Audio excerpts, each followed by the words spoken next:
Welcome back! Sorry, we already started on our nails, but we do have something pretty exciting for you tonight. As a matter of fact, the ladies will go behind the scenes of the latest profit show, featuring Unique Salon Spa. There, we're going to meet our colleague, Ariel, so that she can give us the dish on the salon. So let's go check it out.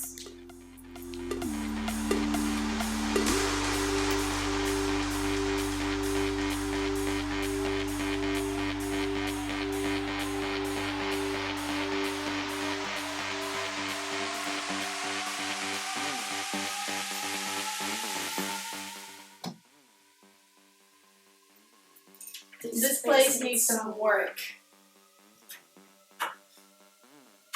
Hey, Ariel. Nice seeing you there. Good to see you as always, Kelly. Can you talk about the background of the company? Oh, sure. The Unique Salon and Spa was a full-service salon that offered a variety of services ranging from massages to nails to facials, but primarily focused on hair. Created in 1998 by Carolyn DeVito and her business partner Joe Screedy, it quickly expanded to 4 locations within Long Island, New York. In 2012, however, the pair had a violent falling out, ending in a legal dispute. Through a settlement, Carolyn managed to keep the salon chain, but she had to bear the burden of all of the salon's debt. 2 years later, even pulling in an annual revenue of $4.2 million, the business was barely breaking even. Carolyn, a single mother of 3, struggled between managing her business and taking care of her children, and all she could do was hope that Marcus would be able to help her. After analyzing the problems facing the business and determining that there was still an opportunity to make a profit, Marcus decided that he would be willing to invest $200,000 of working capital into the business. This would give him 20% control over the salon business and a 51% share in the salon's hair care product line, while making him 100% in charge in the short term. However, Carolyn had the confidence to push back and ask for more money because she felt that her salon was worth more. After this, both parties managed to agree on $250,000. The extra money enabled Carolyn to keep some money for herself, allowing her to relax from having some money to cover her own expenses.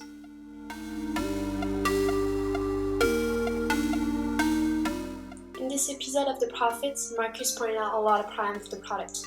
First of all, the misuse of space, where there were too much inventory, and the main product were overlooked to the detriment of items that were not related with the store itself.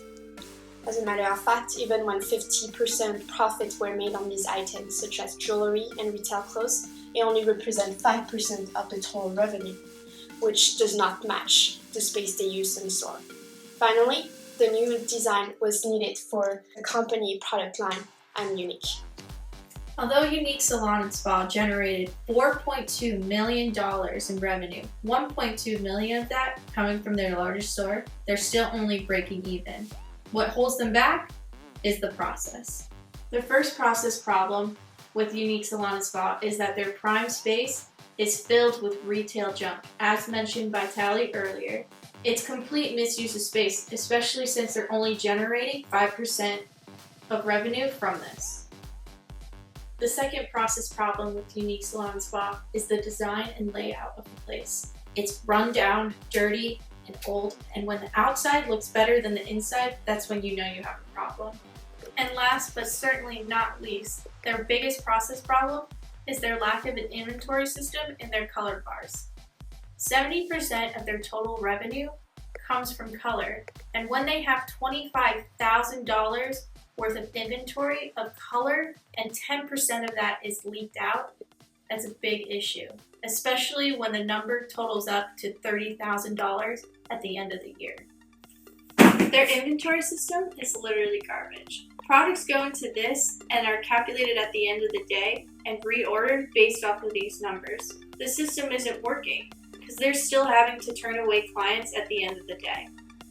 So overall, their pull and push system need to be improved. Despite all the other issues, the biggest problem with the salon by far was its people. Carolyn, the owner, was a strong, knowledgeable, and capable woman, but behind her professional and composed facade, she was grappling with being emotionally overwhelmed and unstable. She'd been hurt deeply by the perceived betrayal of her former partner, and she struggled financially every day. And she was blaming all of her problems on Joe and living in the past. Refusing to move on wasn't helping her move forward, it was just distracting her from the real problems. Carolyn thought with her heart, not her head, so her employees didn't trust her to make the hard decisions and took things into their own hands. In business, it's more important to be respected than to be liked, so Carolyn's way of thinking and her refusal to move on prevented her from being an effective leader.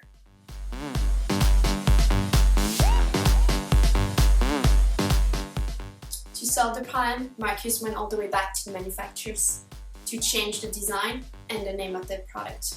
It's now named Erica Cole by Raquel, based on Caroline Children's. These changes allow the company to increase the price per bottle by $4, and therefore to move from $18 to $22 per bottle. This permits the company to make $1 million starting the first year instead of $50,000 that was previously made in annual gross revenue. And to increase the capacity, equipment had to be added, and in our case, a chair with a stylus.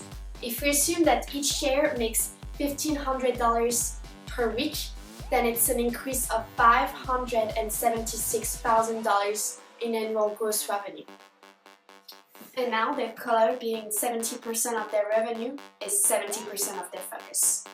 Now with Marcus in charge, his first task was to update and put in 8 new chairs and stylists into the salon, totaling it to 31 overall chairs and stylists.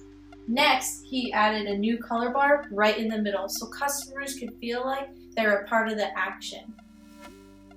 Also, he put in a new inventory system, so now they were able to scan and keep track of the colors being used by every stylist, and which eliminated the 10% waste that was going on. Finally, they added AT&T Wi-Fi into their salon and have checklists on the iPads so that they can be more efficient in their salon. Marcus helped facilitate changes in many areas of the salon's people as well. When Joe expressed openness to the possibility of doing business with Carolyn, Marcus arranged for them to meet to discuss distributing the unique hair care product line in Joe's salons. However, Carolyn used the meeting as an opportunity to release her pent-up anger at Joe over their personal conflict, costing her the deal. Her outburst enabled her to let go of some of her emotional baggage, move forward, and find new purpose. Meanwhile, when Marcus exposed Susan as being completely incompetent and unqualified, she quit, and without her, the employees had a better idea of who was in charge. In conclusion, before Marcus came in, Carolyn was struggling just to keep the unique salon and spa going. Rather than taking action to improve her business, she was living in the past and making decisions based on fear. In order for the company to pay back its debt and prosper within the industry, its strategic vision had to be rewritten to align with the company's core competency and competitive advantage. Marcus was able to achieve this transformation by changing the business operation strategy, revitalizing the product process and people to fit its strategic vision. By cleaning up the facility, implementing an efficient inventory management system, focusing on its core competency of hair color, emphasizing its own product line, and improving leadership from management, the company was able to create a better atmosphere for its clients and produce better bottom line results. I hope you've enjoyed today's episode, and we'll see you next time on The Ladies. By the way, isn't that from Unique Salon as well? I couldn't resist, it's French.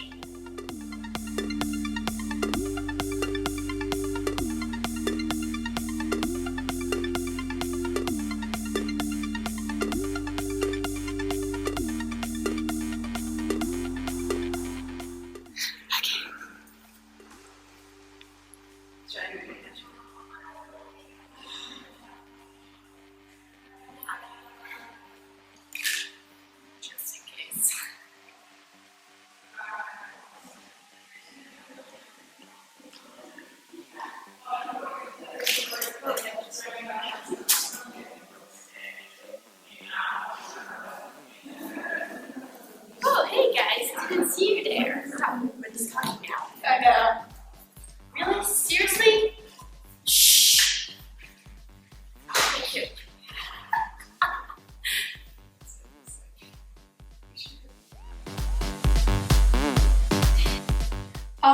Unique Salon and Spa has generated $4.2 million, they are still only breaking even.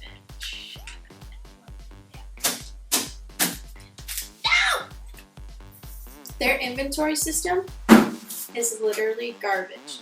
Products that go into here are recalculated at the left. Their inventory system was literally garbage.